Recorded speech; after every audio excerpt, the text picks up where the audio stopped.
Lunchtime Thursdays here during the World Cup this summer 2026. I've been joined inside the Charles Schwab studio, A&M legend, Coach G. How you doing? Howdy, I'm doing great. Doing great. Last night's result has made it even that much better of a day. I think your hat reflects that. Yeah, well, I got my USA hat on thanks to Kroger, $9.99 at Kroger. So it's been awesome, and just what the World Cup has been. And I was telling you, I was up in Dallas last weekend, and Dallas hosted games in 1994, and I went to all the games at the Cotton Bowl. And obviously now Arlington, but is being called Dallas, is hosting it now. The difference in what is going on around the city is it is so much more now. I mean, in 94, it was a pretty well-kept secret that the World Cup was at the Cotton Bowl. And, like I said, the tickets were $55, and you could walk up to the games. We would meet at Cafe Brazil in Deep Ellum, and then we would head over to the games. Well, I mean, Cafe Brazil's still there. There's a lot more there now, but just driving around, just signs on marquees of businesses, topiaries that are soccer balls, the branding all over the city, the excitement all over the city for what in the past was like, oh, okay, cool. Do we have a team? Now it's like people are into it. They're watching games. I think. Is there a why? Is it as simple as that Team USA is that good? Is there a why? I think people have grown up with the game now. In 94, people hadn't grown up with the game. There were people who played, youth soccer growing up, so they had kind of an understanding of it. But the number from 94 has exploded. And then again, you look at on the women's side since 99, the absolute explosion in the number and what the sport has done and the acceptance of the sport. And I think with the world getting smaller through television and through streaming and everything else, my family, we have Peacock and we have Paramount Plus almost exclusively because of the Premier League and because of the Champions League. So we watch soccer all the time on it. Well, that's the same way with everybody else. And it's funny to see, social media things with Kurt Herbstreit and different people are going, I haven't really been a soccer fan, but I'm really intrigued by this. This is unbelievable. How's it work? And, it's the soccer people that when the NFL would put a game on Peacock or this, that we're like, yeah, whatever. We're there every Saturday morning anyway, so it's okay with us. Whereas it was explosions of outrage of how could you stream? How could you put this on a streaming? In fact, make us pay more.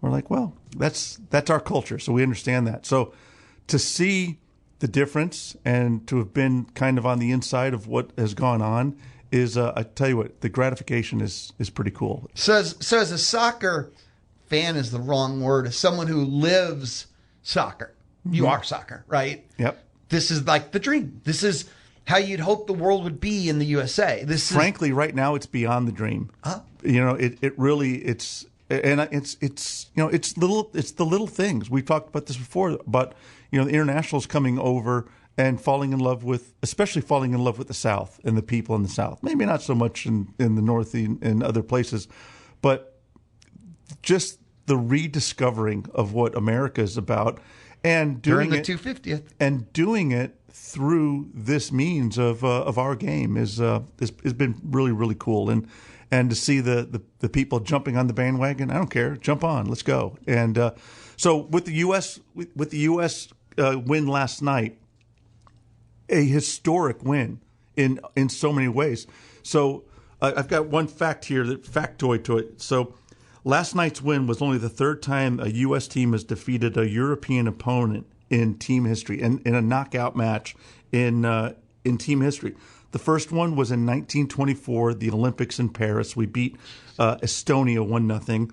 The second one was almost in kind of a friendly exhibition tournament, the Confederations Cup, which was played as a warm-up to the World Cup like the year before. And they counted it? So it counts? 2009. They counted it as a competition. We beat Spain.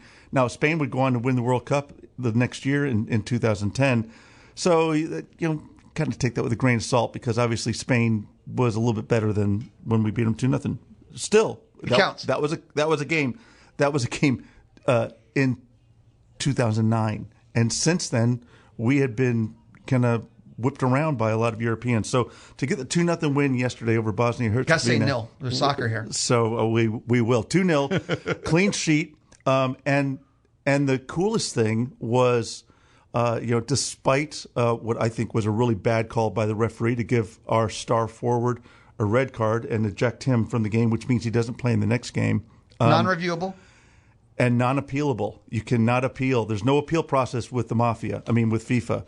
So you've got to just take your licks and go with it. But down 1-0 to a big physical team in Bosnia who had already beaten Wales in an elimination game. They were down with 15 minutes to go in Wales, score, go into penalty kicks, and win it in penalty kicks.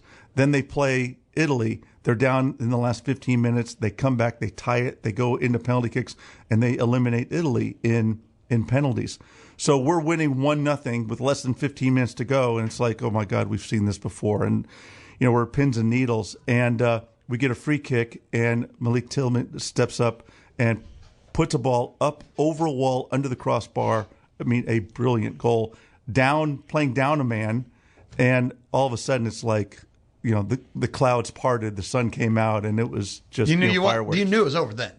Yeah, we knew we were in pretty good shape. Now that the team that they're going to play next, Belgium was down 2-0 with 5 minutes to go in the match, and they gave up 2 goals, and then they lost in penalty kicks. So anything can happen. It's soccer, and it's another reason don't bet on sports because. Well, this knockout round, stuff like this knockout happens. round in general, it's been awesome. Has been spectacular. Yep. Germany gets sent home. The world headline: Germany's no longer first class. You've had down 2-0, coming back to losing penalties or losing 3-2. So Senegal. Speaking of first class, okay. Uruguay gets eliminated, and they revoke their charter, so all the players have got to fly back coach. The Uruguay government, whoever is in charge, was so pissed at them for losing. He's right. If you hadn't heard the story, that they revoked their charter plane. They had to fly back commercial. It was, man, talk about punishment, right? Yeah. Well, just, the rug being pulled out from under you. And, but it's, people talk about, wars have started because of football matches. Wars have paused because of football matches. It's the famous, I think it was in 1917. There was a bit of an armistice to an extent on Christmas night, so that Germans and the Allies they met in no man's land during World War I, played a soccer match there, shook hands, exchanged gifts, and then back to their trenches and killing each other again right afterwards. It's so we talk all the time about football unites the world, and I'm talking about football that you play with your feet.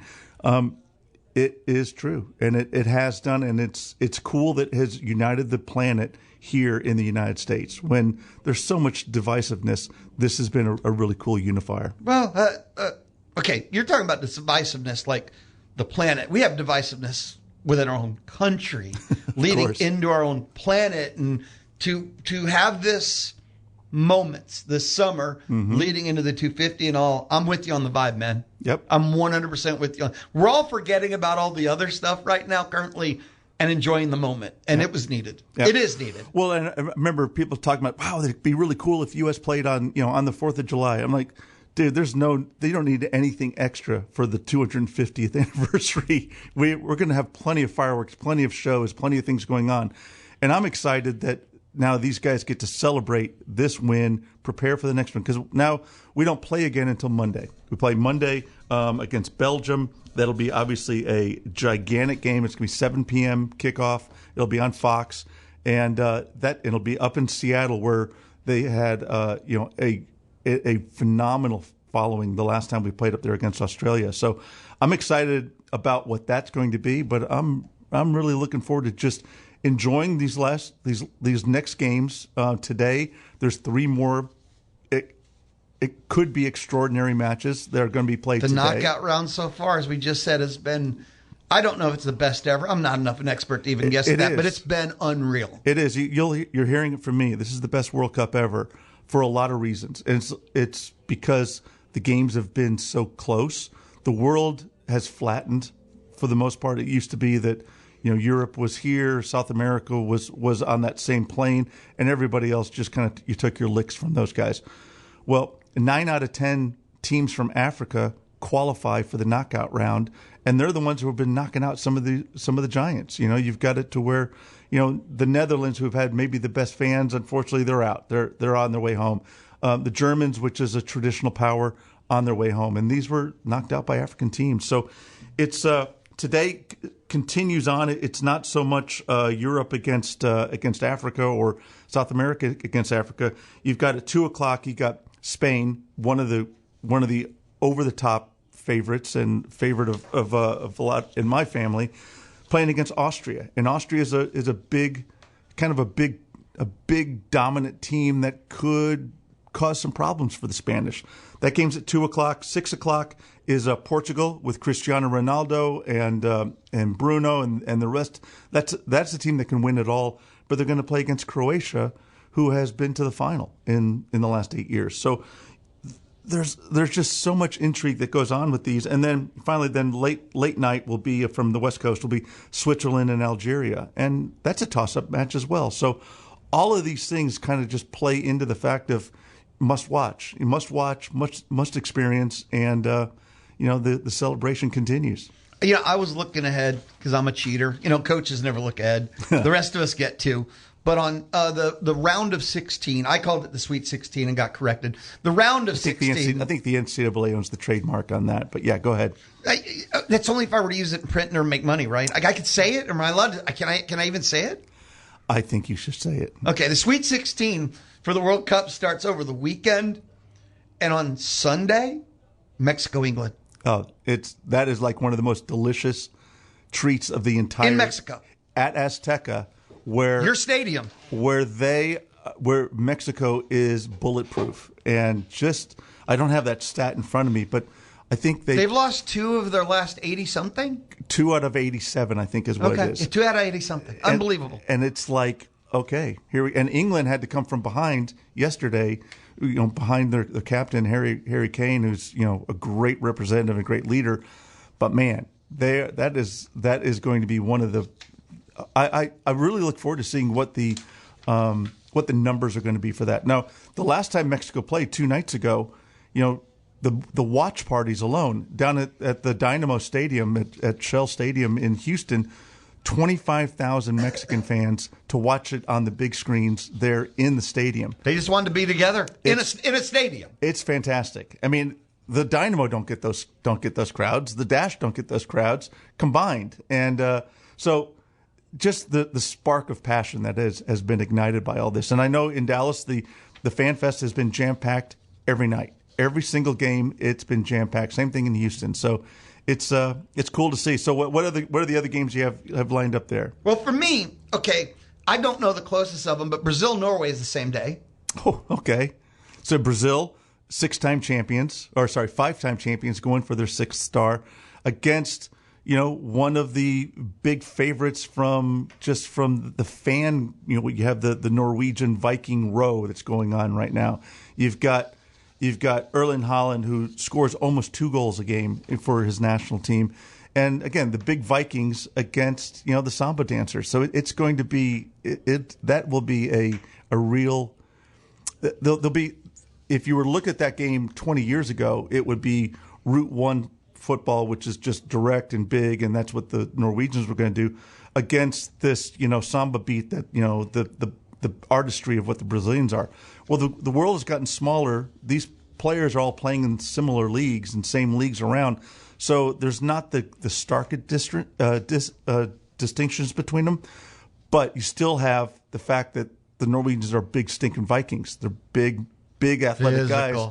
And but athletic to go with but one of the secrets to the success of the Brazilians in the last time they won the World Cup was because their defense was so physical. So it'll be a fascinating draw as well.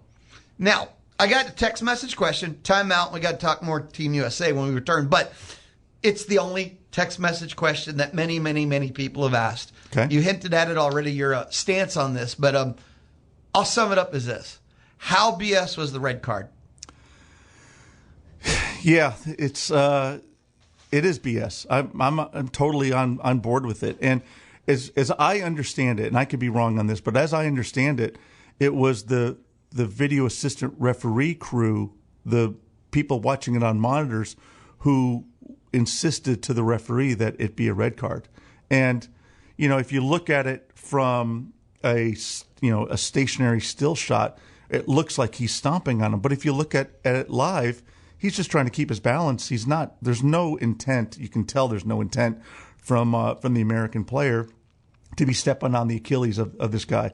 And then you see all the memes coming out today that Messi did the same thing, and so did the same thing, and so did the same thing. Is that accurate? Is the Messi video, because I've seen that too, is that accurate though? Yeah. Okay, it is. And I don't know that he meant to do it, but he didn't even get a yellow card, which would have put us in a little bit of peril. Well, they went up and asked Messi if he was okay. Yeah. There's the difference in the two. They go up to him and go, "Hey, you okay? Your hair looks a little messed up." But yeah, you're going to say it's a red card. See, so I'll get on my soapbox as an American, all right, and I'll preface it that this is me and that this is not what the traditionalists, love. Number one, the hydration break / money-making commercial break that is happening for the first time ever while it's in the United States. I'm okay with that. I think that it probably is lessening the chance of injury for a lot of these players from fatigue over playing, that you do have that break. I think it's made the games closer because of what the coaches adjustments that they get can to coach make. more. You've never had a quarter before. So all of that. But my other thing is the referees have enough power already on the game and what can happen. And, at the end of every match, you have they're going to add 3 minutes or they're going to things along those lines. Or 10 out of nowhere. And of course, it's not exact 8 minutes or 6 minutes or 10 minutes. It's when the referee decides it's, that last attack, we'll give these guys one more chance to attack. Well, we have obviously video technology that is using like eye in the sky cameras to show us offside and everything else. We have these things that for the last few years, electronic scoreboards with people in the press box who know how to use the scoreboards. In the NCAA, the referee can stop the clock. If there's a substitution, the clock stops. If there's an injury, the clock stops. If there's a goal, the clock stops. So you don't waste time. When the clock ticks down. Okay, it could tick up if you wanted to for the traditionalists that want a full 90 minutes. But when the clock gets to 90 minutes, the game is over. The buzzer goes off. Referee either stands and waits to shake hands or he runs off the field like he's an NFL official. So whatever the case, I would think that if we're going to bring video review in this and the ability for video assistant referees to make the referee give a red card, then we should take away a little bit and make it more predictable on when the darn game is going to end. And I think that makes it more exciting for the fans. I think you could counter that by saying, well, it's really exciting because we have no idea when the game is going to end. It's up to the whim of a referee who's human and could be emotional and could have all kinds of, baggage on board for it. So anyway, that's my soapbox. I think that, you can Americanize this and not kill the game. Look, humans are flawed because we're humans. Mm-hmm. So the less we can have the flaw in the game, the better the game is. I've said that 30, 40 years ago when I was first entered sports fan, forget sports talk. So anything you can do to minimize the human factor is good. That's why I like the computer polls, not the committees for Agreed. Football. Sorry. Agreed. Agreed. Let's get the human. So, yes, I'm with you, G. Yeah. So we'll take a time out. We'll come back. More Coach G. Love it. More World Cup. This is the Louie Bellina Show. And, folks, we're just having fun because that's what sports is supposed to be. It's the Louie Bellina Show on the Zone. Thursday still, yeah. This is Bryan College Station's home for Texags, Louie, and Jim. The Zone. 1150 AM and 93.7 FM. It is the Louie Bellina Show.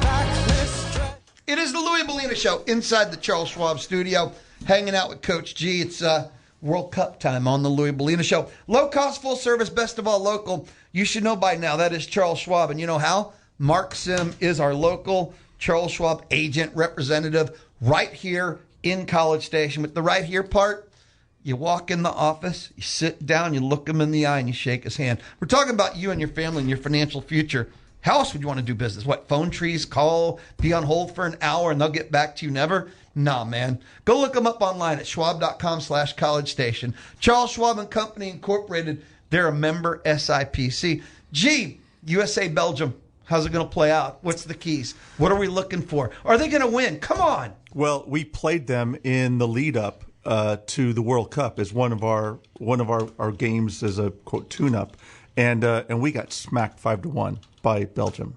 And now, so if you just take that at face value, you look at it and say, well, we have no chance. The difference is that was still kind of a exploratory lineup that our coach put out there, and it was pretty much their first team against them. So it was an experiment, I think, that Pochettino put out on the field.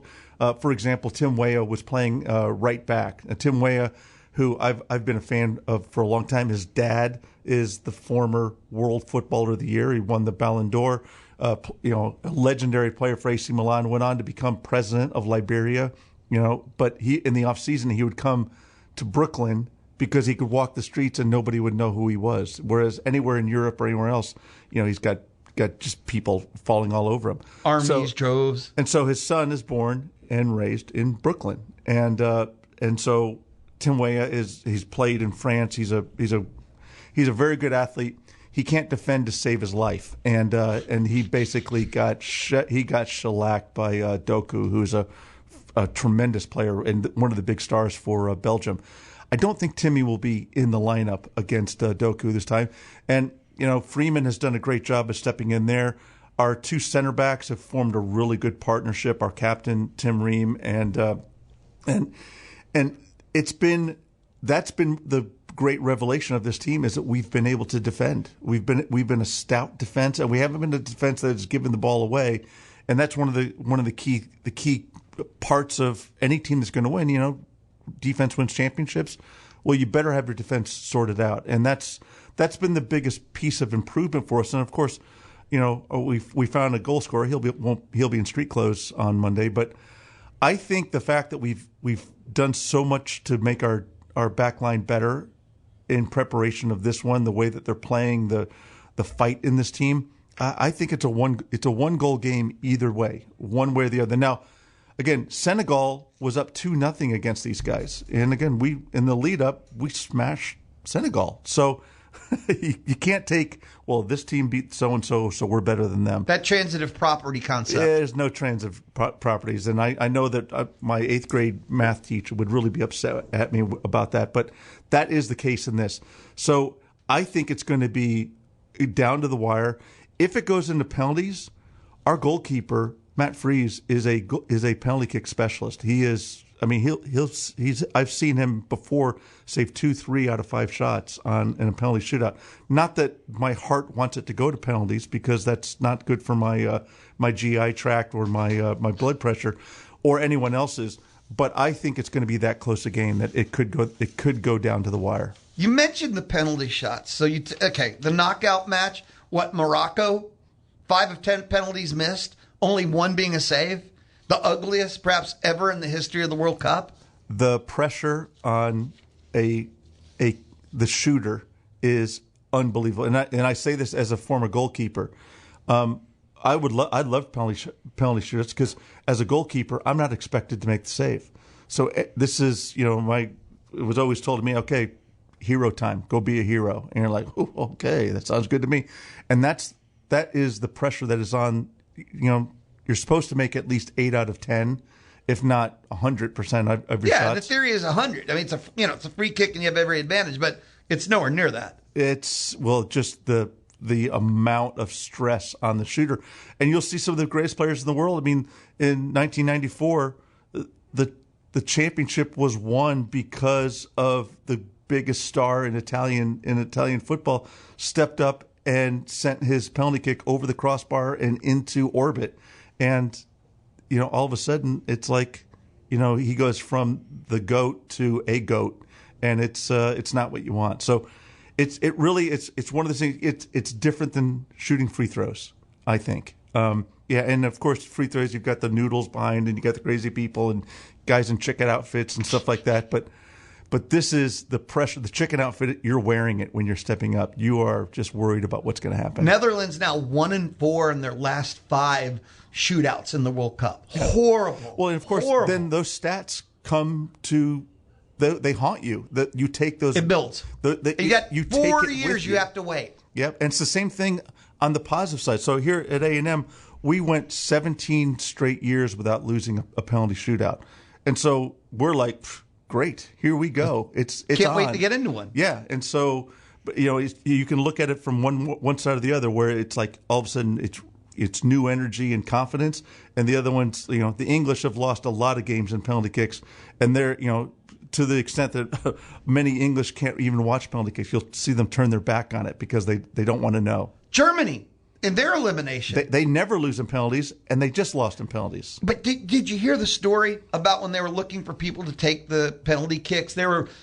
3 or more players that begged out. Yeah. So their last shooter had never taken a penalty kick before. That's right. Well, what is that? Well, because their veterans are begging out? And but it's the pressure. And it's self-induced, but it's also knowing, look at Uruguay, they're hitchhiking home. But it's one of those things that when you're practicing penalty kicks every day. Yeah. Every day you're working on what you're going to do and knowing what you're going to do. And there's certain people, you see the hop, the skip, the jump, all that stuff, which I'm not a fan of. The aura. But it's one thing to do it in an empty stadium or on the training field, and another thing to do it in front of 70,000 people in the venue, and not 100 million people, but 1 billion people watching around the globe. If I got vets backing out to the point I got to send someone up that's never taken one, I got the wrong team.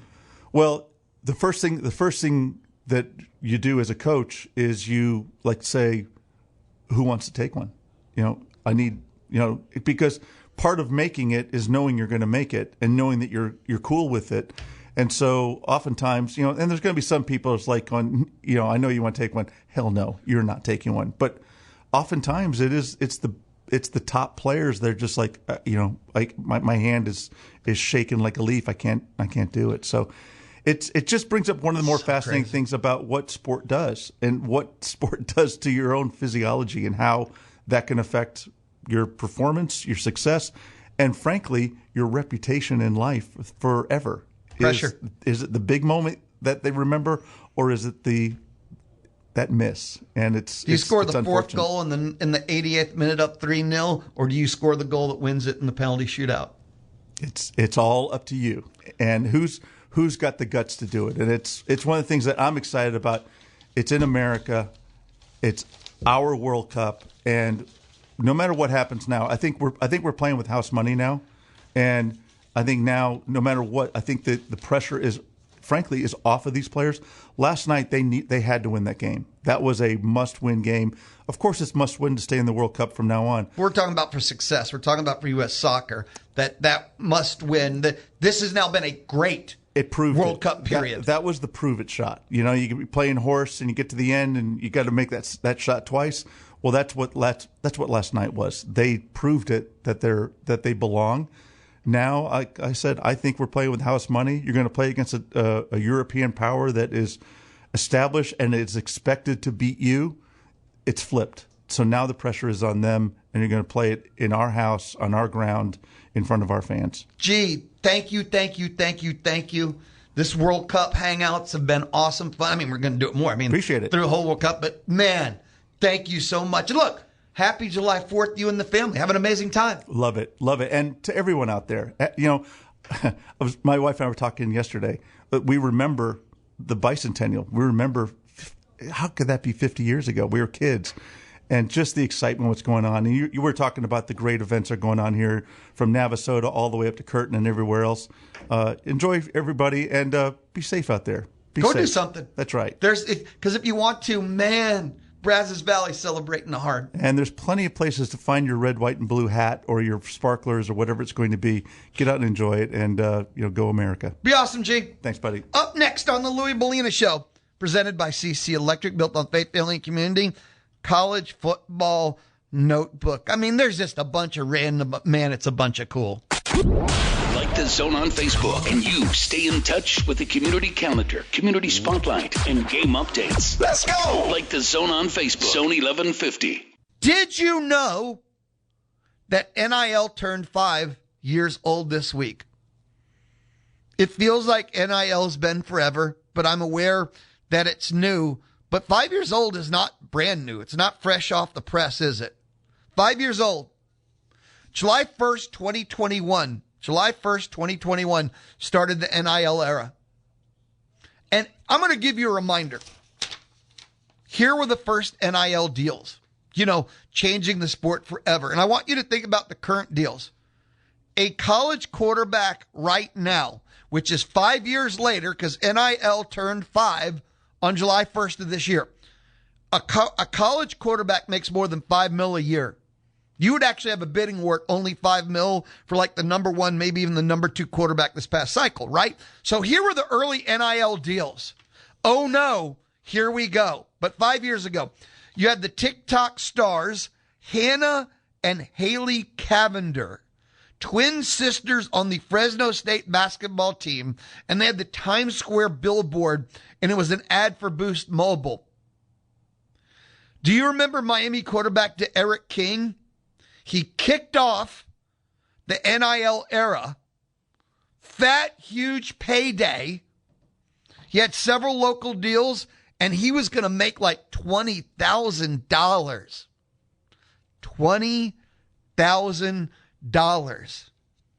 I think the ice swan sculpture that Texas had for the Arch Manning recruiting trip cost more than $20,000. That's in the story, by the way, the Athletic, credit to them. They kind of mentioned that NIL turned 5 and they did a story on it and, you know, some of the highlights for me. But in the story, Open Doors founder Blake Lawrence spoke to them.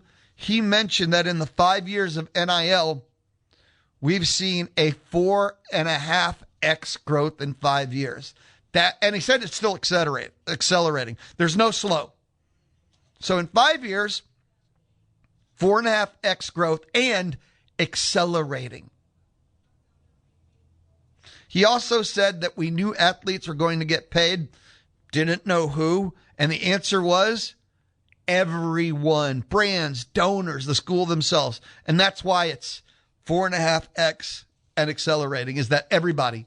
The brands, donors, and now the schools. Everybody is paying the athletes. But yeah, NIL has turned 5. In 5 years, the growth has been 4.5x, and it's still accelerating. I want to stick with the Athletic for a second, because from what I'm about to say, for those that know, you're going to be OMG. And if you don't know, I demand that you Google today and treat yourself to this story. But the Athletic has been doing this 90s college football nostalgia and college basketball too. Why 90s? Because that's the last time USA hosted the World Cup. And it's been epic journey. Shared the SWC. Message boards. Okay, invented in the 90s. But this one, and this morning, I'm sitting in my office and I saw this and I made a sound in my office. And oh man, Ryan Starr hosts Fridays, Chip Howard Sports Talk. He's a younger lad. He wasn't around for this. And I start talking about it. I told him Google, and then he looked it up and he did the you got to be like, this was a revelation. So I love when people find old stories like this. I'll explain. How many people remember the name Ron McKelvey? How many people remember the name Ron McKelvey? To further, Ron McKelvey / Ron Weaver. Now, I'll give you the quick version. Look up the whole thing. It's still till today, and that's the 90s. This story goes to 95 Sugar Bowl, University of Texas. I can tell it to you, and you need to get all the details to truly believe this. Ron McKelvey / Ron Weaver. He was a player, Ron McKelvey, defensive back for the University of Texas, who was 30 years old, and that was a fake name. His real name was Ron Weaver. 3 or 4 years before that 95 Sugar Bowl, he was, listen to this, he was a 26-year-old defensive backs coach at a community college in California, getting paid $0. And the way the story goes, he realized he was faster than the players. He realized he just thought that he could play again. Now, he had already played at Sacramento State in the Canadian League, but he wanted another chance. So Ron Weaver took a friend's last name, McKelvey, ended up at the University of Texas at 30 years old. Remember something, in the 90s, we didn't have like recruiting services.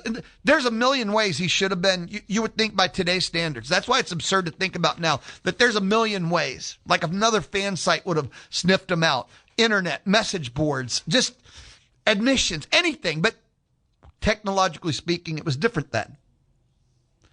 And the way this story broke, the Longhorns were at the 1995 Sugar Bowl. And it was a reporter called the University of Texas SID John Bianco and said, I need to talk to Ron McKelvey.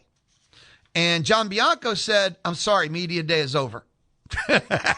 Players aren't available. Then the guy called back, this reporter, and said, no, I really need to, and then told him why, and it just went supernova. Ron McKelvey Weaver actually, I don't know how, but knew what was happening, and he just disappeared. Google it. I'm not making this up. This is a real life story. Ron McKelvey, Ron Weaver, University of Texas. Until today, I think this is stranger than the fake girlfriend for Te'o for Notre Dame. This is stranger. But part of the flashback to the 90s and college football. Holy cow, good times. When we come back, got to wrap up the lunch hour of the Louie Bellina Show. Lunchtime Monday through Friday is thanks to Rudy's Barbecue. Activate. Spin your Aggie football Saturdays, starting with the game day show, to the game, to the call-in show, and only on the Zone 1150 AM and 93.7 FM.